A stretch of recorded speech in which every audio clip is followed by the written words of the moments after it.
Welcome to the Giving Nook, where nonprofit leaders, fundraisers, foundations, and philanthropists come to talk all things giving and impact. We're your guest hosts.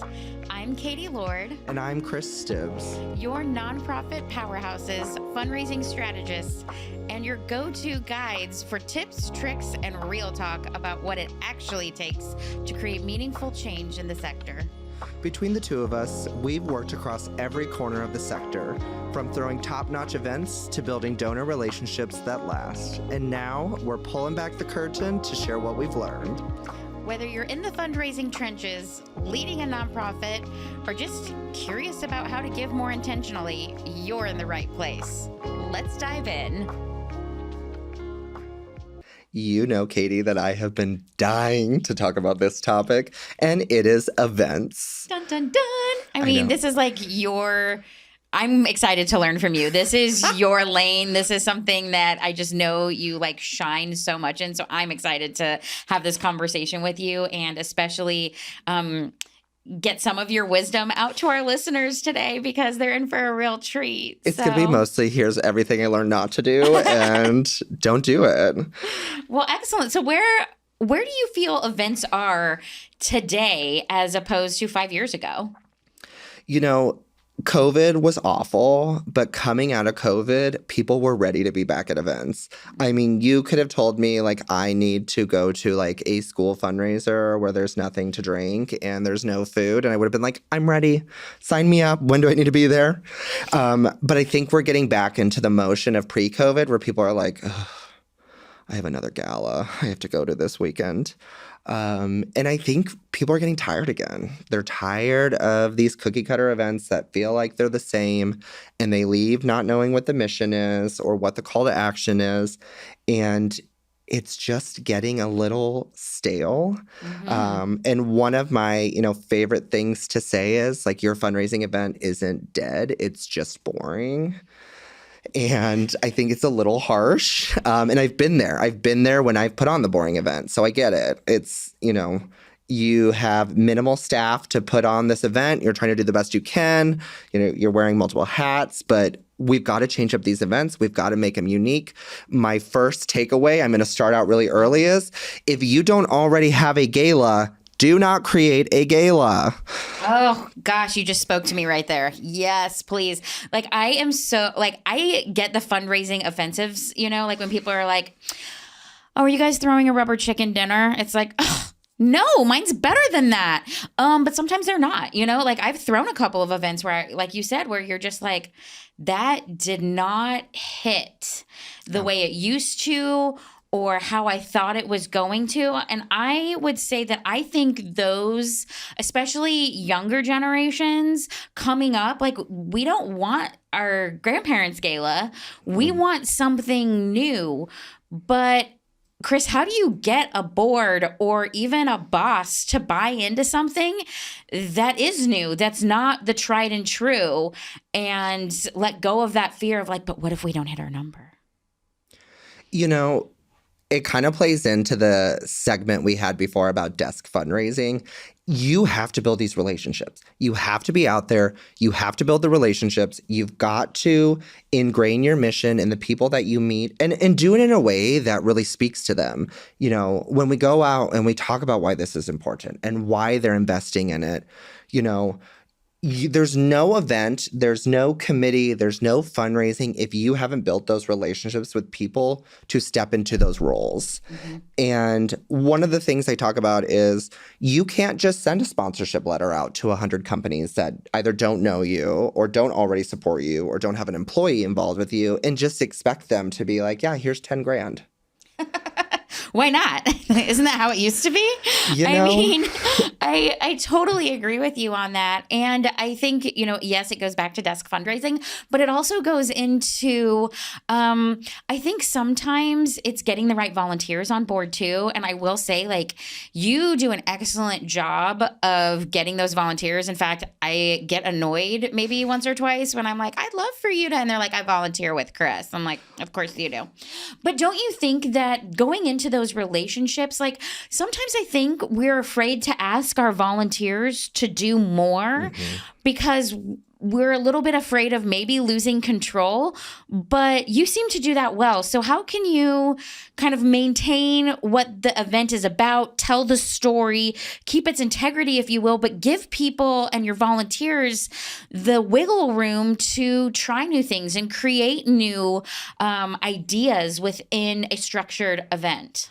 Yeah, I think one of the things that I've learned, and I've learned because I was not always doing this, is you have to be direct with your committee members and your volunteers on what you need from them. They can't read your mind. One of the things I talk with new committee members about when they're interested in joining our event committee is, are you comfortable fundraising? Are you comfortable inviting people to be at this event that may contribute in many different ways? That does not mean every person is going to be a $10,000 fund-a-need donor. And are you comfortable, getting auction items or donations as a part of this event? And if they're like, yeah, I'm okay with that, then I'm like, perfect, here's a spot. And if they're like, you know what, that's not my interest and I don't really want to do that, then I'm like, here are other ways you can be involved with this event without being on the committee. Maybe it's volunteering the night of the event to check people in. Maybe it's dropping, auction items off after, everybody wins items and leaves them behind because they had a lot of fun at the gala.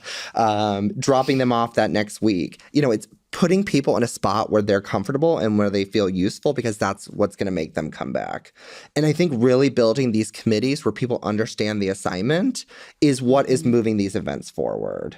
So you just got to build those relationships and be direct with your committee members and your volunteers and people who are wanting to engage so that you're getting them in the right role. Clear is kind. That's one of my new favorite phrases, is clear is kind. And giving people permission to say no, kind of like what you said. I think we need to sometimes give people permission to say no and say that's not the role that I see myself in, and then co-create that role that can cause someone on the committee to maybe shine and be the most successful. Maybe it's not going out and asking those sponsors or for those auction items, but it is still something that they can shine in that maybe brings a new kind of element to the event. Yeah. Well, and give your volunteers and committee members and chairs a media toolkit. Here is a media toolkit that has sample emails, social media posts, statistics about us, graphics, everything they need to make the ask. And one of the things we do with our committee members is, hey, if, fundraising is maybe not something you're super, super comfortable with, let's work together to come up with a plan on how we approach XYZ company. Okay, you make the intro, include me, and I'll reach out and say, hey, Todd, I would love to sit down and chat with you more about this event and our agency in general, and talk about ways that maybe we could be involved. And recognize that, yes, XYZ company may not end up being a sponsor of your event, but maybe they're looking for somewhere for their team to come volunteer next month, and you've started to build that relationship with them. It's not always going to take you directly to a sponsorship at your event, but in so many ways, we have to cultivate the relationship. And it's a marathon, not a sprint. I think sometimes something that I think I know that I can probably do better, and I think a lot of event committees could do better, is letting people know what happened, even if it wasn't a sponsorship. So it's kind of like, oh, we didn't get the sponsorship and I don't know what happened with the nonprofit, but maybe we got 10 volunteers.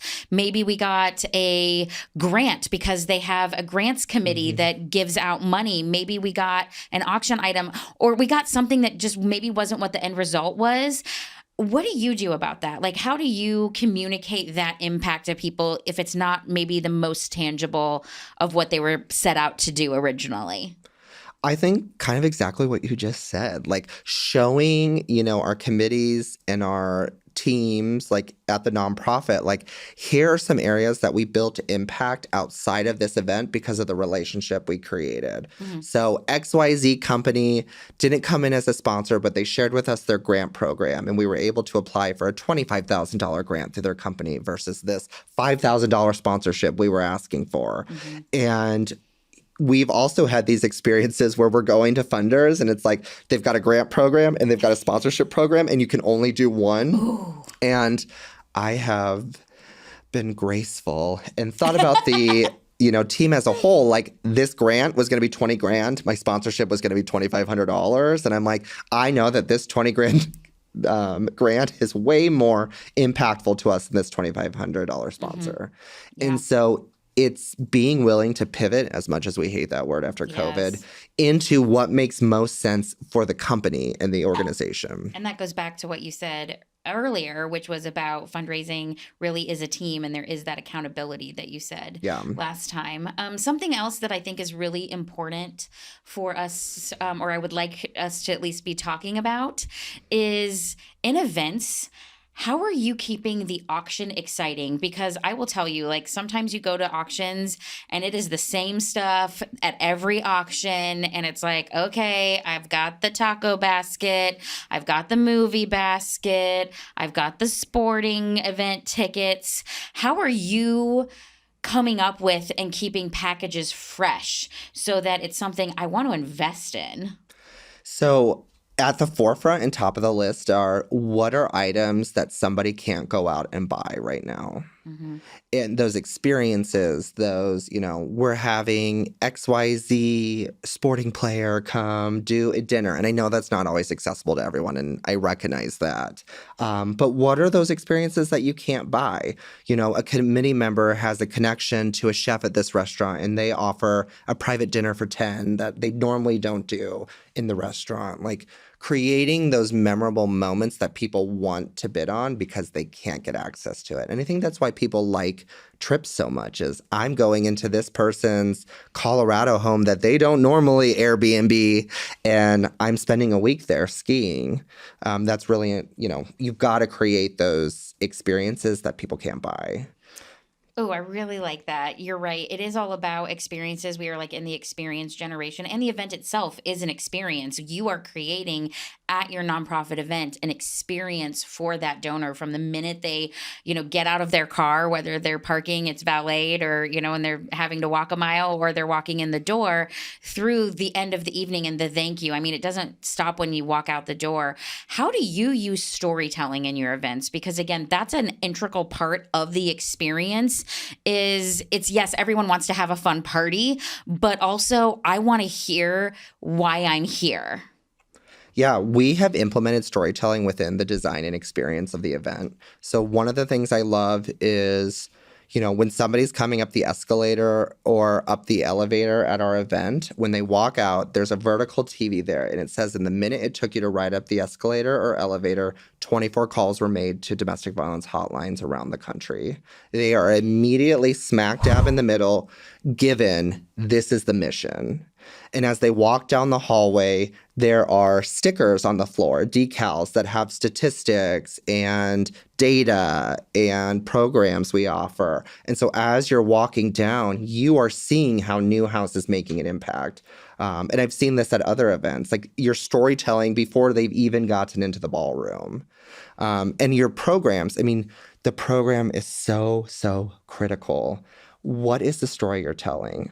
How are you integrating your mission into that experience where people are leaving thinking, I need to be involved with this agency? And so one of the takeaways that I have for people is really build out a solid run of show and determine how you're getting that message across of why this is so important, and why people need to invest in this nonprofit. One of the things we've incorporated is, how are we telling the story of survivors of domestic violence in a ethical way that makes people feel empowered and say, you know what, like, I may not have experienced this, but I want to be a voice for those who have. So storytelling is really critical. And whether it's, a children's museum, or it is a school fundraiser, or it's Big Brothers, Big Sisters, like, how are we telling that story that pulls at people and also gives that sense of urgency? So what I heard you say is some of Chris's big takeaways are: make sure that your committee understands what their role is, find the right role for those committee members, and make sure that clear as kind, they understand exactly what they're signing up for and where they might fit if that's not the right fit for them. And give them a job description. Oh. We've built out committee job descriptions that say this is kind of what we expect, and we give it to people ahead of time. And again, it gives them the opportunity to be like, nope, I don't think this is the right fit for me. And that's okay. And something else we talked about is the experience is so important, but especially with the auction, have those unusual items, have those experiences that people want that they can't buy. And yes, that might take a little bit of extra work, but really utilize that committee by making those big asks and putting those feelers out there to get those unique items is what I also heard you say. And then storytelling. I mean, wow, you just really hit me when you were talking about us going up the escalator and being hit immediately. And how are you telling that story? And how cohesive is that story? So, Chris, those are great takeaways. Anything else that you think our listeners should hear before we sunset, at least on part 1 of events? Right. Just continue to get out there and build those relationships. If you want that company involved, find employees who you think might be interested in the mission and start there. Cultivate the relationship.